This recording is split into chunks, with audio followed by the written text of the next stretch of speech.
Eh bien salut tout le monde, j'espère que vous allez bien. Sincèrement, si vous voulez vraiment apprendre le piano de A à Z, restez vraiment dans cette vidéo, j'ai vraiment un message à faire passer car il y en a beaucoup qui me posent des questions, comment commencer déjà le piano, par quelles étapes on va devoir passer. Bah écoutez, je vais vous dire absolument tout dans cette vidéo, donc restez bien jusqu'au bout, c'est super important.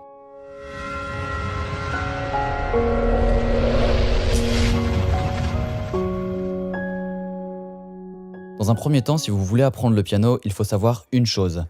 Il n'est pas nécessaire de connaître le nom des notes, de lire une partition, mais c'est plus pratique. Ça va vraiment vous aider. C'est-à-dire que si vous décidez demain de jouer du piano et d'apprendre un morceau sans connaître les notes, bah, vous allez apprendre par exemple sur un logiciel comme Synthesia, où vous allez tout simplement regarder comment les notes tombent et tout avec quel doigt. Enfin bref, c'est assez compliqué. C'est un petit peu comme un guitare héros du piano.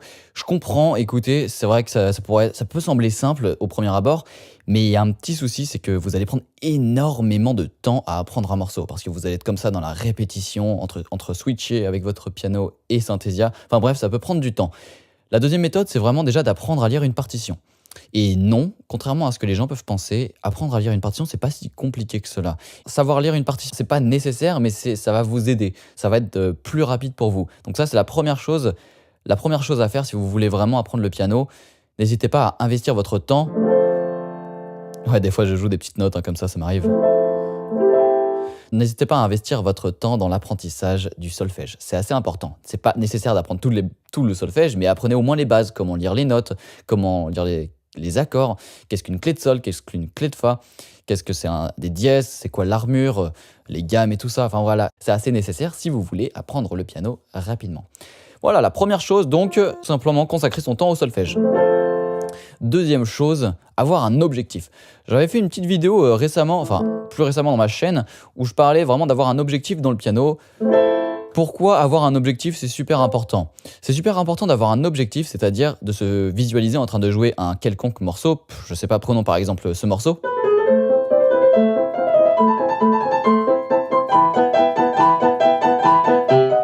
J'ai fait une petite fausse note ici, mais on s'en fout. Ce morceau, ça s'appelle la marche turque de Mozart. La marche turque de Mozart, moi, quand j'étais plus jeune, c'était un de mes objectifs. Voilà pourquoi je vais en parler. Mais ce que vous devez comprendre, c'est que je n'ai pas commencé par...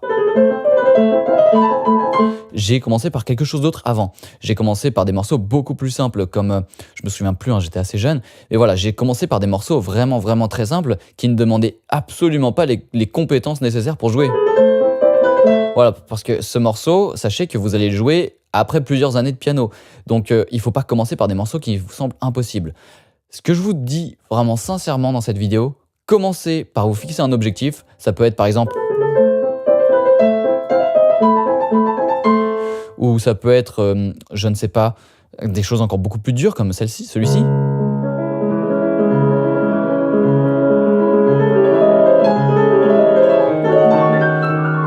Oula, j'ai complètement foiré, mais on s'en fout. Vous fixez des objectifs qui vous donnent vraiment un but, tout simplement. Et grâce à ces objectifs, vous allez savoir qu'est-ce que vous allez jouer comme morceaux qui vont être plus faciles que vos objectifs. Pourquoi jouer des morceaux qui sont plus faciles? Parce que vous devez apprendre la méthode pour jouer un morceau. Donc après, je vais en venir donc à la troisième étape. Voilà. Deuxième étape, avoir un objectif bien précis, plus avoir des petits morceaux qui vont vous mener pas à pas vers votre objectif. Ça, c'est l'étape numéro 2. L'étape numéro 3, c'est donc comment jouer votre premier morceau.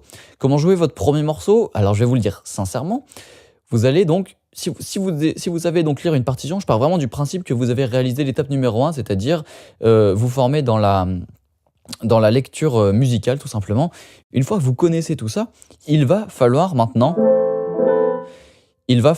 se former, donc il va falloir donc apprendre la méthode pour réaliser des morceaux. Alors qu'est-ce que c'est cette méthode? Il n'y a pas de secret, franchement, c'est juste de la méthode et du travail et de la passion. Voilà, si vous êtes passionné par le piano, vous allez y arriver. Vous allez réussir. Mais laissez-moi vraiment vous dire, étape par étape, qu'est-ce que ça va être la méthode. Vous allez imprimer déjà votre morceau. Voilà, donc votre morceau est imprimé, vous savez lire les notes, vous savez à peu près où les placer sur le piano, donc là-dessus, on est d'accord. Mais voilà, comment vous allez devoir travailler le plus efficacement possible. Dans un premier temps, vous allez vous focaliser sur la main gauche. Vous allez apprendre la main gauche le plus possible, vous allez apprendre mesure par mesure. Alors pour ceux qui ne savent pas des mesures, dans une partition de piano, voilà, chaque mesure en gros représente une portion de la partition, une portion du morceau. Elles sont donc égales au niveau du temps, c'est-à-dire qu'il y a 4 temps dans une mesure, 2 temps dans une mesure, 3 temps dans une mesure, enfin voilà, ça dépend des morceaux. Mais voilà, vous allez apprendre votre morceau mesure par mesure, le plus détaillé possible et le plus lentement possible. Ça ne sert à rien de jouer un morceau le plus rapidement possible dès le début si vous ne savez même pas le jouer lentement. Plus vous allez le jouer lentement dans un premier temps, plus vous allez augmenter le tempo au fur et à mesure que vous vous sentez à l'aise. Vous allez faire ça pour la main gauche dans un premier temps et pour la main droite dans un second temps. C'est-à-dire mesure par mesure pour la main gauche, mesure par mesure pour la main droite, et vous allez jouer lentement, mains séparées. C'est-à-dire vous allez jouer que la main gauche et que la main droite. Une fois que vous êtes au clair avec ça, l'étape suivante sera donc de commencer à le jouer mains ensemble. Pour le jouer mains ensemble, ça va être exactement la même chose que pour le jouer mains séparées, c'est-à-dire que vous allez jouer le morceau mesure par mesure. Admettons que je veux apprendre Contine un autre été de Yann Tiersen. Voilà. Une fois que, admettons que je veux apprendre ça, la première mesure de Contine d'un autre été, c'est ça. Voilà, donc je vais prendre cette portion de piano et ce que je vais faire, c'est que je vais donc la jouer le plus lentement possible.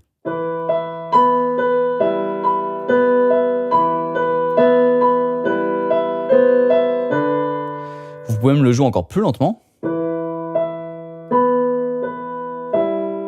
Vous avez compris où est-ce que je veux en venir. Une fois que vous arrivez bien à jouer ce passage avec un certain tempo, n'hésitez pas à augmenter le tempo au fur et à mesure jusqu'à atteindre. Et voilà, ça c'est vraiment tout pour apprendre un morceau. Vous allez donc répéter mesure par mesure l'apprentissage de votre morceau et vous allez, voilà, au fur et à mesure augmenter le tempo jusqu'à atteindre le tempo du morceau. Voilà comment on apprend un morceau, on va dire étape par étape. Bien sûr, ça se fait pas en 2 minutes, ça se fait pas non plus en une semaine, surtout si vous êtes débutant. Ça peut prendre plusieurs semaines, même voire plusieurs mois. C'est pour ça qu'il ne faut pas se décourager et qu'il faut travailler le plus efficacement possible. Je le redis souvent, mais travailler 30 minutes par jour sur le piano, avec une bonne méthode, vaut bien mieux que de travailler 3 heures sur votre piano par jour avec une méthode qui ne vous apprend rien du tout. Voilà, donc ça c'est tout ce que j'ai à dire pour l'étape numéro 3 qui est donc comment apprendre un morceau. Cette vidéo touche à sa fin. Juste avant de terminer cette vidéo, voilà, je suis en live le vendredi 21 février à 18 h. Alors le lien est dans la description si vous voulez prendre votre place, c'est gratuit. Donc je serais ravi de vous voir dans ce live. Et en gros, qu'est-ce que je vais vous dire dans ce live? Je vais vraiment vous dire les étapes, je vais vous dire vraiment comment jouer votre morceau étape par étape au piano. Bon voilà, écoutez, donc c'est encore une fois, c'est gratuit, le lien est dans la description, vous pouvez vous inscrire à tout moment. Si le 21 février 2020 est passé, que vous regardez cette vidéo et que cette date est passée, eh bah écoutez, je vais quand même mettre le lien avec la rediffusion du live. Vous pourrez donc regarder le live tranquillement et si vous avez des questions, n'hésitez pas parce que je suis joignable, hein, mon numéro est sur mon site ainsi que mon adresse email et je serai vraiment ravi de répondre à toutes vos questions. Voilà, sur ce, je vous souhaite une excellente fin de journée et portez-vous bien. Allez, ciao.